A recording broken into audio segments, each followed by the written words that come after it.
Yes classes, आज हम अपने व्याकरण की पुस्तक से पाठ 6 पद परिचय के अंतर्गत काल, जैसा कि हम पिछली कक्षा में ऑलरेडी पढ़ चुके हैं, तो आज हम इसका अभ्यास कार्य करेंगे।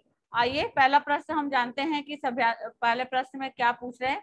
पहला प्रश्न है, निर्देशानुसार काल बदल कर वाक्य को दोबारा लिखना है। ठीक है, आपका वाक्य है, भाई साहब अव्वल दर्जे में पास हुए। इसमें किसमें बदलना है आपको? भविष्य काल में। तो क्या बनेगा, इससे वाक्य क्या बनेगा? भाई साहब अव्वल दर्जे में पास होंगे। होंगे। Very good Akshita. चलिए लिखे, भाई साहब अव्वल दर्जे में पास हुए की जगह होंगे हो जाएगा, हुए की जगह पर होंगे। ठीक है, ओके। हुए की जगह मैं यहीं पर आपको बता यस रही हूँ। मैम। सुरभि, आपको समझ में आ रहा हुए की जगह क्या लिखना है?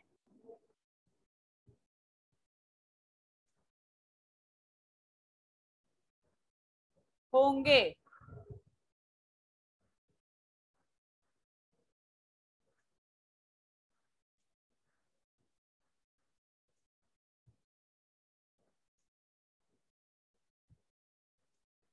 होंगे।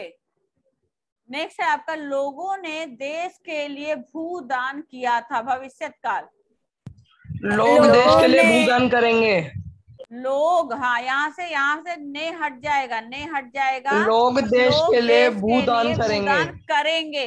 किया था की जगह पर, यहाँ पर किया था की जगह पर क्या हो जाएगा? भूदान करेंगे। Yes right.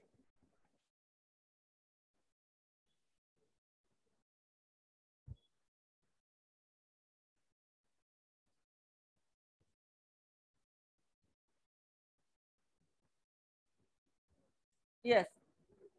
थर्ड नंबर पर है आपका, अंतरिक्ष के रहस्यों को जानने का प्रयत्न कर रहे हैं। भूतकाल।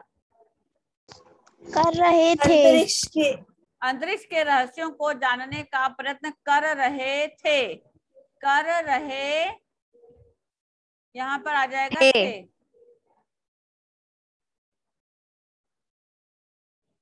साहित्यकारों ने महान साहित्य की रचना की। वर्तमान काल में बदलना है। साहित्यकारों ने महान साहित्य साहित्य की कर रचना रहे की हैं। है। की है। की है। यस। साहित्यकार महान साहित्य की रचना कर रहे हैं, ये होगा। साहित्यकार, साहित्यकार महान साहित्य की रचना कर रहे हैं। क्या लिखोगे? जल्दी बोलो। साहित्यकारों ने महान साहित्य की रचना कर रहे हैं। साहित्यकार, ये नहीं आएगा, कार ये भी नहीं आएगा। साहित्यकार महान साहित्य की रचना, और यहाँ पर आएगा कर रहे हैं।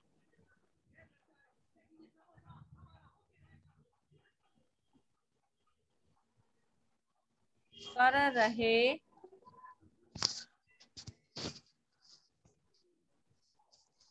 हैं।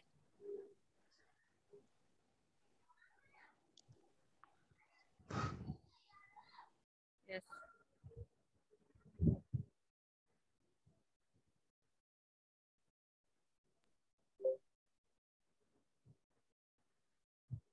हो गया।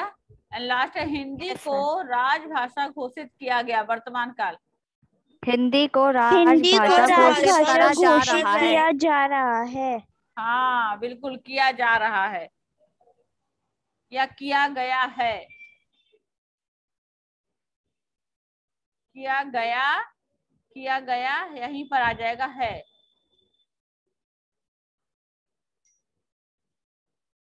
ओके। Yes ma'am. क्लियर हो गया आपका ये क्वेश्चन पूरा? Yes ma'am.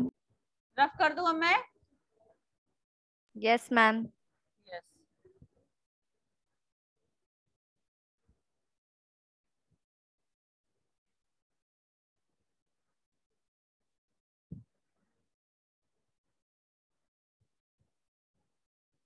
नेक्स्ट है बेटा आपका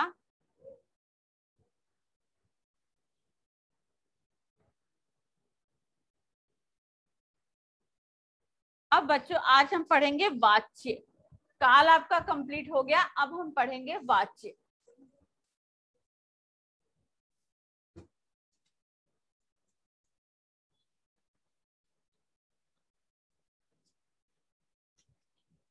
वाच्य पढ़ेंगे। सबसे पहले आप ध्यान से देखिए, क्रिया के जिस रूपांतर से ज्ञात हो कि वाक्य में प्रयुक्त क्रिया का विषय, विधान, कर्ता, कर्म, भाव में से क्या है, उसे हम वाच्य कहते हैं। तो वाच्य के बारे में आपको जानने के लिए सबसे पहले वाक्य देखिए, शैलजा चाय बना रही है, चाय बनाई जा रही है, चाय पीकर चला जाए। अब देखिए इसमें पहले वाक्य में क्रिया का मुख्य बिंदु शैलजा है, कर्ता। शैलजा चाय बना रही है, मेन कौन है इसके अंदर, कौन क्या काम कर रहा है, शैलजा चाय बना रही है। हाँ बिल्कुल। अब दूसरे में है, दूसरे वाक्य में यह महत्वपूर्ण नहीं है कि कौन चाय बना रहा, बल्कि क्या कर्ता कौन है, चाय। चाय बनाई जा रही है, चाय इसके अंदर कर्ता हो गया। चाय क्या हो गया इसके अंदर, कर्ता। ठीक है, चाय बनाई जा रही है, यहाँ पर चाय कर्ता हो गया। ठीक है, वहां पर कर्म था, यहाँ पर कर्ता हो गया। चाय कर्म के बारे में विधान किया जा रहा है। तीसरे वाक्य में कर्ता या कर्म महत्वपूर्ण नहीं है, चला जाए यानी क्रिया महत्वपूर्ण है ना। चला जाए पर बल दिया जा रहा है, जो क्रिया का भाव भी है। ये तीनों स्थितियां क्रिया के तीन वाच्य निर्धारित करती हैं, एक कर्ता, एक कर्म और एक क्रिया। ठीक है, इन्हीं क्रिया के जिस रूपांतर से ज्ञात हो कि वाक्य में प्रयुक्त क्रिया का विषय कर्ता है, कर्म है या भाव है, उसे हम वाच्य कहते हैं। कर्ता है, कर्म है या वाच्य है, उसे हम क्या कहते हैं बच्चों, वाच्य। यस। अब आइए, वाच्य के कितने प्रकार होते हैं। देखिए, वाच्य के 3 प्रकार होते हैं। कितने होते हैं, 3। पहला कौन सा है, जल्दी बोलिए। पहला है कृतवाच्य। कृतवाच्य।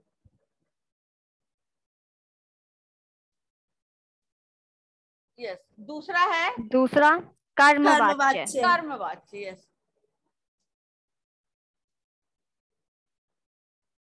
तीसरा भाववाच्य। आपका भाववाच्य। यस।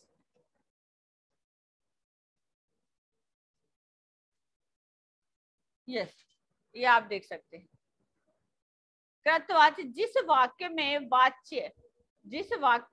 वाच्य जो है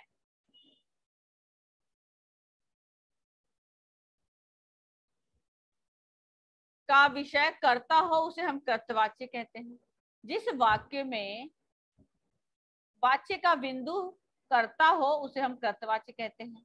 जैसे कृतवाच्य में कर्ता प्रधान होता है, जैसे कविता गीत गा रही है। कविता क्या कर रही है, गीत गा रही है। आपको प्रश्न मिल रहा है उत्तर, कविता क्या कर रही है, गीत गा रही है। कविता कौन है, गीत गाने के लिए। हाँ, तो कविता यहाँ पर कर्ता है। दूसरा है भाई आ रहा है। भाई कौन है यहाँ पर, कर्ता। भाई आने का काम कर रहा है। सागर लहराता है, सागर यहाँ पर करता है। पक्षी उड़ रहे हैं, पक्षी यहाँ पर करता है। बच्चा पढ़ता है, बच्चा यहाँ पर करता है। सीमा गीत गाएगी, अब यहाँ पर सीमा जो है वो करता है। मैंने गजल सुनाई, यहाँ पर मैंने कौन है, करता है। पतंग उड़ रही है, पतंग करता है। अब बच्चों ध्यान देने वाली बात यहाँ पर यह है कि कृतवाच्य में सकर्मक और अकर्मक दोनों प्रकार की क्रियाओं का प्रयोग होता है। आप सिर्फ सकर्मक क्रिया कि आपको उत्तर मिल रहा है, सिर्फ वही आपका वाच्य जो है कृतवाच्य कहलाएगा, ऐसा नहीं है यहाँ पर, बल्कि आप जो है अकर्मक क्रिया भी आपका कृतवाच्य के अंतर आता है। जैसे बच्चा पढ़ता है, ये अकृतवाच्य, ये क्या है, सकर्मक, अकर्मक क्रिया है। कविता गीत गा रही है, ये सकर्मक है। दूसरा आपका बच्चा पढ़ता है, ये अकर्मक है, लेकिन ये दोनों ही कृतवाच्य है। Clear, clear. Yes ma'am. क्यों, क्योंकि यहाँ पर बच्चों कृतवाच्य में सकर्मक और अकर्मक दोनों क्रियाओं का प्रयोग हो सकता है, क्योंकि यहाँ पर कर्ता प्रधान है। अब बच्चा पढ़ता है, इसके अंदर बच्चा करता है। बच्चा क्या काम कर रहा है, पढ़ता है। तो यहाँ पर कर्म का फल पर बल नहीं देकर, बल्कि यहाँ पर कर्ता के ऊपर बल दिया जा रहा है। तो इसलिए अकर्मक सकर्मक दोनों क्रियाओं का प्रयोग हम कृतवाच्य में कर सकते हैं। Clear? Yes ma'am. Yes. Ma'am I don't get कृतवाच्य। यस बेटा। मैम आई डोंट अंडरस्टैंड कृतवाच्य। कृतवाच्य, कृतवाच्य। Yes ma'am. क्या क्या प्रॉब्लम आई कृतवाच्य में? कृत में कर्ता, कृत में कर्ता। अभी आपने कारक पढ़ा था, कर्ता ने कर्म को करण से, यानी कर्ता जो होता है वो उसको कृतवाच्य कहते हैं। काम करने वाले को हम कर्ता कहते हैं। जो हमारा जो भी कार्य कर रहा वो कर्ता कहलाता है ना? जिसमें कर्ता प्रधान हो। हाँ, जिसमें कर्ता प्रधान हो वो कृतवाच्य होता है। अब ये सारे जो अकर्मक सकर्मक रूप में आपको जो वाक्य बना के दिखाए जा रहे हैं, कविता गीत गा रही है, भाई आ रहा है, सागर लहरा रहा है, इसमें सकर्मक अकर्मक दोनों क्रियाओं वाले वाक्य को प्रयोग में लिया गया है। लेकिन इसमें ये कृतवाच्य क्यों है? क्योंकि इसमें खाली कर्ता की तरफ ध्यान दिया जा रहा है, कर्म पर बल नहीं दिया जा रहा है ना? तो इसलिए ये कृतवाच्य ही होगा। कविता गीत गा रही है, सकर्मक क्रिया है जरूर, पर इसमें कर्ता प्रधान है। कौन करता है इसके अंदर? कविता करता है। कविता। हाँ। दूसरा भी आपको मैंने वाक्य बताया कि बच्चा पढ़ता। अगर मैं आपको क्रिया पढ़ा रही होती और आपसे अकर्मक सकर्मक क्रिया पूछती कि बच्चा पढ़ता है या कर्मक क्रिया है सकर्मक क्रिया, आप क्या बताओगे? बच्चा पढ़ता है। क्या बता? अकर्मक, अकर्मक। लेकिन यहाँ पर जो कृतवाच्य है इसके अंदर बच्चा पढ़ता है, तो इसमें कर्म की तरफ नहीं देखा जा रहा। हम आपसे प्रश्न करते हैं कि कौन पढ़ता है, आपने तुरंत जवाब दिया बच्चा पढ़ता है, यानी कर्ता। कर्ता कार्य कौन कर रहा है? कर्ता कर रहा है। तो यहाँ पर कर्ता अकर्मक भी होता है और कर्ता सकर्मक भी, दोनों रूप में कर्ता प्रधान है ना? कर्ता प्रधान होने से कृतवाच्य में कर्ता ही प्रधान होता है, इसको हम कृतवाच्य कहते हैं। अनन्या क्लियर हुआ कुछ?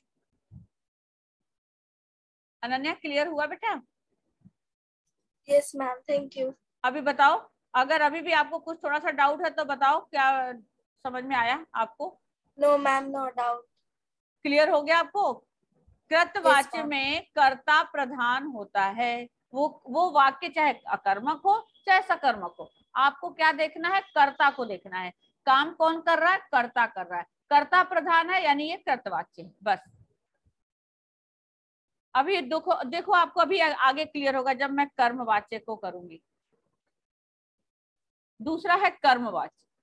यहाँ पर कर्मवाच्य में कर्म को प्रधानता दी जाती है। क्रिया का व्यापार कौन कर रहा है यह महत्वपूर्ण नहीं है। कौन, क्रिया की तरफ नहीं देखा जाता बल्कि कर्म की तरफ देखा जाता है। जैसे होली में रंग डाला जाता है, होली में रंग डाला जाता है, पुलिस का भारी बंदोबस्त किया गया। इन सबों में आप देखिए पहले कर्म क्या है? कर्म क्या है? होली में रंग डाला जाता है, इसमें कर्म क्या है? रंग, रंग। पुलिस का भारी बंदोबस्त किया जाता है, इसके अंदर क्या है? बंदोबस्त, भारी बंदोबस्त। हाँ। एक नाटक प्रस्तुत किया गया। क्या? नाटक, नाटक। केरल में पोंगल मनाया जाता है, पोंगल, पोंगल। हाँ। हर चीज में आप देखिए कि आपकी प्रधानता कहाँ है, किस बात पर बल दिया जा रहा है? भक्तों के द्वारा मंदिर में आरती की गई। कहाँ पर की गई? मंदिर में, मंदिर। हाँ। नेताजी के द्वारा कंबल बांटे गए। क्या बांटे गए? कंबल, कंबल। तो आप देख रहे हैं जो कर्म है उस पर उसको प्रधान किया जा रहा है। रंग, बंदोबस्त, मंदिर, नाटक, पोंगल और कंबल है, ये हमारा कर्म है और कर्म को ही प्रधान बनाया गया है वाक्य में, इसलिए यह कर्मवाच्य कहलाता है। अब यहाँ पर बच्चों सकर्मक क्रिया असमर्थता बता रही हो तो कर्मवाच्य होगा। अगर मान लीजिए सकर्मक क्रिया, सकर्मक अभी आपने पढ़ा, जिस वाक्य में हमें उत्तर मिलता है उससे हम सकर्मक क्रिया कहते हैं। और अगर सकर्मक क्रिया असमर्थता बता रही हो तो वो कर्मवाच्य कहलाता है। जैसे देखो, होली में रंग डाला जाता है। होली में क्या किया जाता है? रंग डाला जाता है ना? अब होली में क्या किया जाता है? आपने रंग बताया। यहाँ पर सकर्मक क्रिया असमर्थता बता रही हो तो कर्मवाच्य होगा। जैसे तुमसे पढ़ा भी नहीं गया, तुमसे पढ़ा भी नहीं गया। यहाँ पर पढ़ा, तुमसे, यहाँ पर क्या है? तुमसे पढ़ा भी नहीं गया, ये क्या है? ये कर्मवाच्य होगा। मुझसे ठंडा दूध नहीं पिया जाता, ये है तो भाव, मतलब आपके भावों को प्रकट कर रहा, पर इसमें आपको कर्म की असमर्थता बता रहा है, इसलिए ये ठंडा दूध ये क्या है, ये सकर्मक क्रिया का असमर्थता बता रहा, नहीं पिया जा रहा, ठंडा दूध नहीं पिया जा रहा है ना। इसमें पढ़ा नहीं जा रहा, ये हमारी असमर्थता बता रही है, मतलब हम इस काम को नहीं कर पा रहे, इस काम को हम नहीं कर पा रहे हैं, उसमें हमारी असमर्थता बता रहा है जो सकर्मक क्रिया, उसे हम कर्मवाच्य होगा। जैसे ये आपने देखा, अब ध्यान दीजिए बात आप ये कि कर्मवाच्य में केवल सकर्मक क्रिया का प्रयोग होगा। कर्मवाच्य में किसका प्रयोग बेटे, अभी आपने पढ़ा ऊपर जो था आपने पढ़ा, अभी आपने कर्ता पढ़ा, कर्ता में आपको क्या बताया है कि इसमें इस कर्ता में सकर्मक और अकर्मक दोनों होगा। ठीक है, क्या होगा, सकर्मक और अकर्मक दोनों होगा। अभी जो आप पढ़ रहे हो कर्म, इसके अंदर क्या बता रहे हैं कि कर्मवाच्य में केवल सकर्मक क्रिया का प्रयोग होगा, केवल यानी यहाँ पर अकर्मक नहीं होगा, यहाँ पर सकर्मक होगा। यहाँ पर आपको प्रश्न का उत्तर मिलना चाहिए। एक नाटक प्रस्तुत किया गया, क्या प्रस्तुत किया गया, नाटक जो कर्म है ये कर्मवाच्य कहलाएगा, कर्मवाच्य। ठीक है, यहाँ पर सिर्फ सकर्मक क्रिया का प्रयोग होगा, जहां कर्ता के बारे में बताना आवश्यक ना हो वह भी कर्मवाच्य होता है।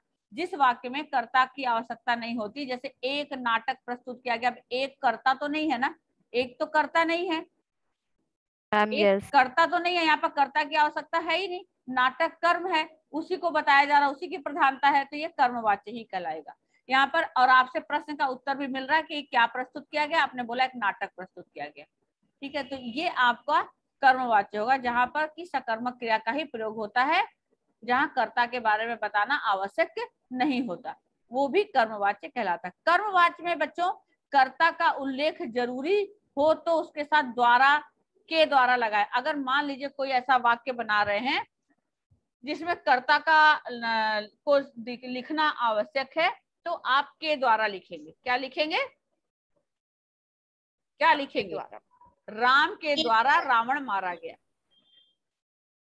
राम के द्वारा रावण मारा गया। जैसे संसद द्वारा बिल पारित किया गया, अब यहाँ पर संसद करता है, के द्वारा हो गया, और क्या पारित किया गया, बिल, तो बिल कर्म है, बिल पारित किया गया, ये कर्म है। यहाँ पर आप देखेंगे तो ये आपका कर्मवाच्य ही कहलाएगा। सरकार द्वारा नए वेतन घोषित किए, नए वेतन क्या है, कर्म है, तो किसके द्वारा, सरकार के द्वारा। सरकार का वाक्य में आवश्यकता है, इसने लिखा तो जरूर गया है, पर मेन यहाँ पर कर्म है, नए वेतन पर हम जो है बल दे रहे हैं, तो ये कर्मवाच्य कहलाएगा। यस, क्लियर हुआ बच्चों? Yes ma'am. Any doubt?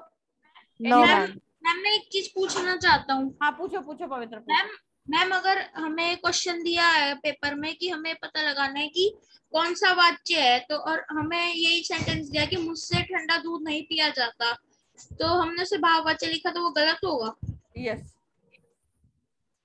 गलत नहीं होगा बेटा, आपसे चला नहीं जाता, सोया नहीं जाता, पिया नहीं जाता, ये अगर आपका देख रहे हो तो ये तो भाववाच्य ही होगा। जो कार्य आपसे हो नहीं रहा है, तो असमर्थता जता रहे हो, वो आपका भाववाच्य होगा। पर यहाँ पर जो आप बोले हो अभी, यहाँ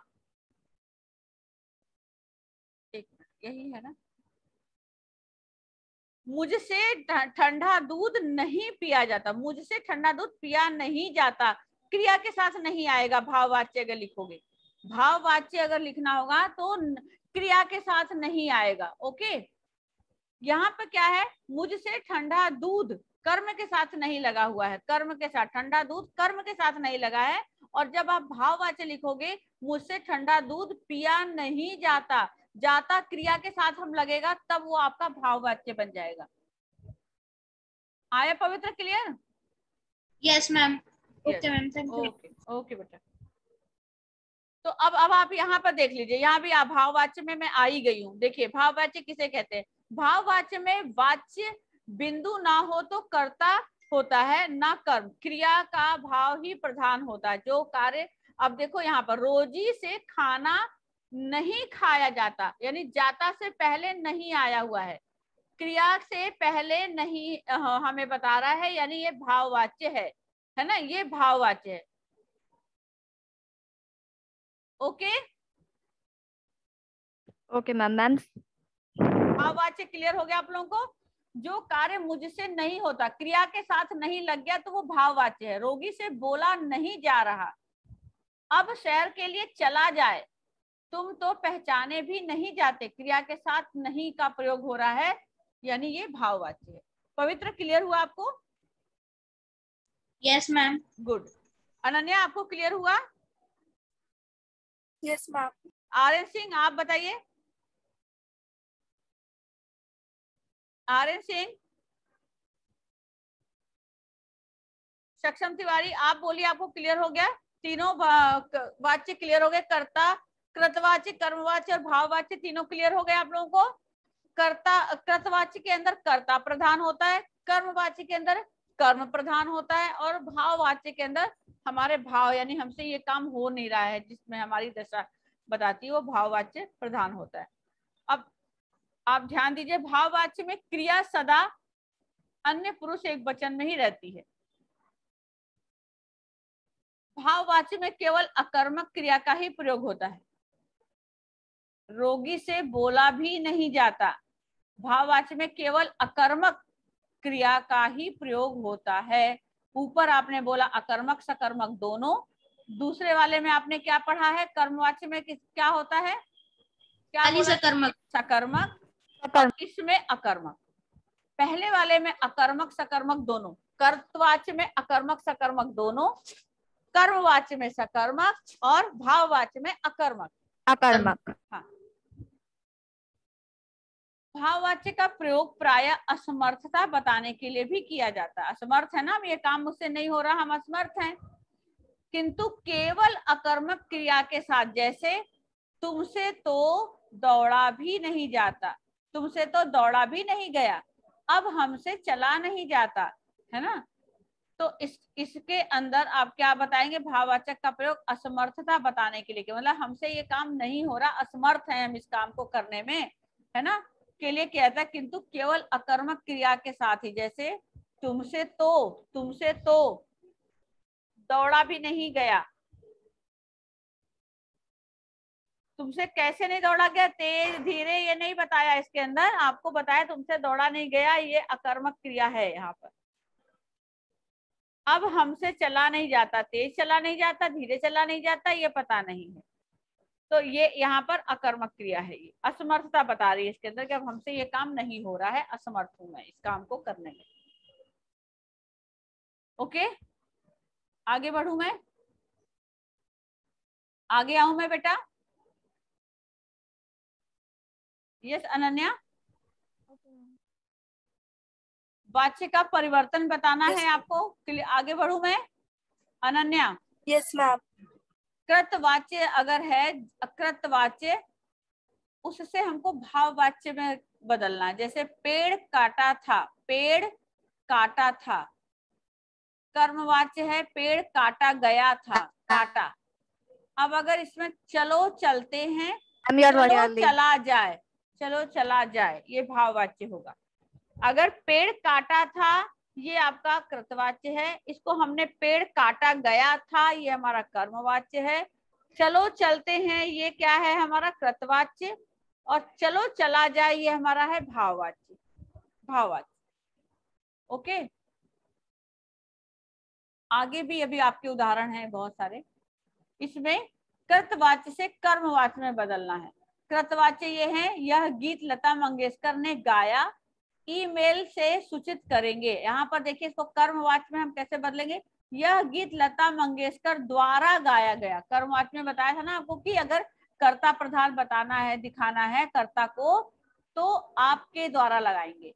अब कर्ता, यह गीत, कर्ता कौन है? लता मंगेशकर के द्वारा क्या काम किया गया? ये गाया गया, है ना? तो यह गीत जो है वो कर्म है, गीत कर्म है, लेकिन लता मंगेशकर के द्वारा गीत को गाया गया है, ये कर्मवाच्य कहलाएगा, है ना?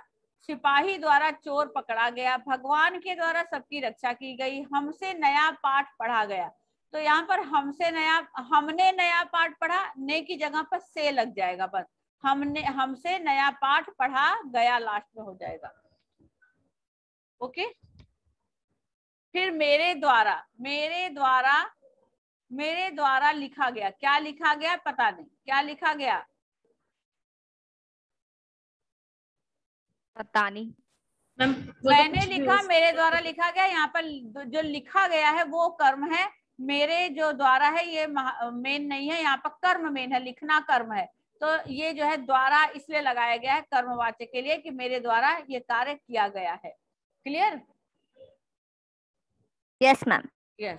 अब इसको आप प्रधानमंत्री जी भाषण दे रहे हैं, प्रधानमंत्री जी द्वारा भाषण दिया जा रहा है। मजदूरों से पेड़ नहीं काटे जा रहे हैं।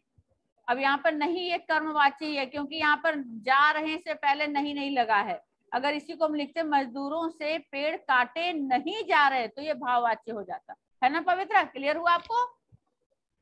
Yes ma'am. हाँ ओके भाव- बेटा। यस बेटा बोलो। भाववाच्य में क्रिया के साथ नहीं लगेगा। यस बाद क्रिया, आएगा। यस क्रिया के साथ नहीं लगेगा। Yes okay. बाकी आगे का मैं उदाहरण आपको नेक्स्ट क्लास में कराऊंगी। ये आप आज अच्छे से घर में थोड़ा सा आप स्वयं सेल्फ रीडिंग करेंगे और समझेंगे। जिसको कल नहीं समझ में आएगा आज, उसको फिर मैं कल दोबारा से वाक्य समझाऊंगी। ओके, उसके बाद मैं आगे इसका अभ्यास कार्य कराऊंगी। Clear all of you? आज आप स्वयं से इसको एक बार पढ़ के देखेंगे कि आपको कितना समझ में आया है। जितना मैंने अभी बताया है, ये तीनों वाक्य के तीनों भेद, ये आप एक बार पढ़ के स्वयं सेल्फ रीडिंग करके देखेंगे। अगर आपको समझ में आ गया तो कल हम प्रश्न के उत्तर में जैसा भी करेंगे आपको आगे बढ़ेंगे, नहीं तो मैं दोबारा से इसको क्लियर करूंगी आपको। Okay okay ma'am. ओके बेटा।